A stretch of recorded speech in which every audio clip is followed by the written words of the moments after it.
We are talking with Doug Upstone from ImpactWageringSolutions.com and Steve from CollegeFootballWinning.com, previewing Week 4 in college football here on the SBRtv College Football Experts Roundtable. LSU, they're right now minus, I think the line is 5.5. LSU minus 5.5 at West Virginia.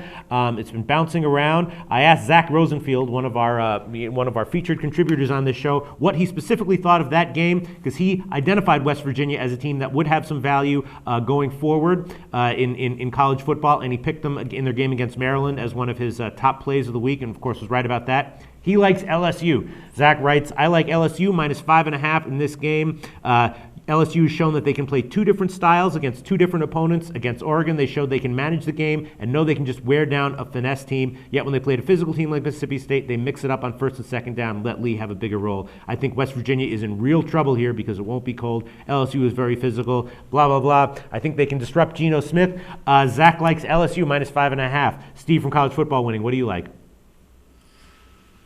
Boy, I didn't drink the Kool-Aid at the beginning of the year with LSU before they played, so preseason. But watching them play this year, I'm a convert.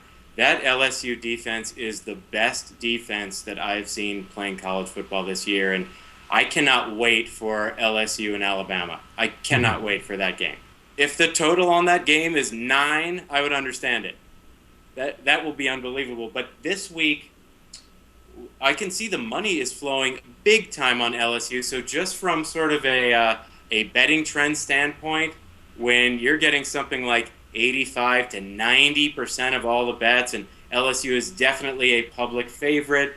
West Virginia, if they were playing in a game that against a team that were less popular than LSU, they're kind of a public favorite too, sort of a second-tier public favorite, but nothing compared to LSU, and certainly nothing compared to them in this game.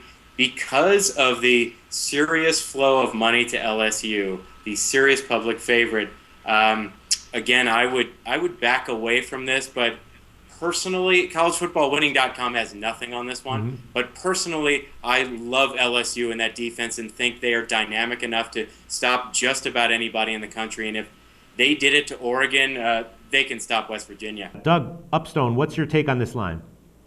I think it's a fair line. I'm not going to bet the game. I can say that. If I had to choose between, I would take LSU just because of their defense. What's really interesting to me about their defense is coming into the year, and even today, who can name 2 defensive starters for LSU? Okay? I mean, unless you're a huge Tigers fan.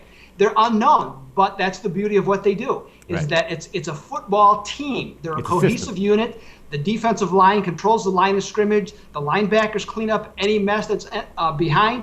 And even though Patrick Patterson is gone, the secondary is as good and, frankly, might even be better, overall. Now, how I see West Virginia having a shot here is that the offensive line, which is always physical, has to give Geno Smith time. He's the key, and that's always the key in any Dana Holgorsen offense is the quarterback.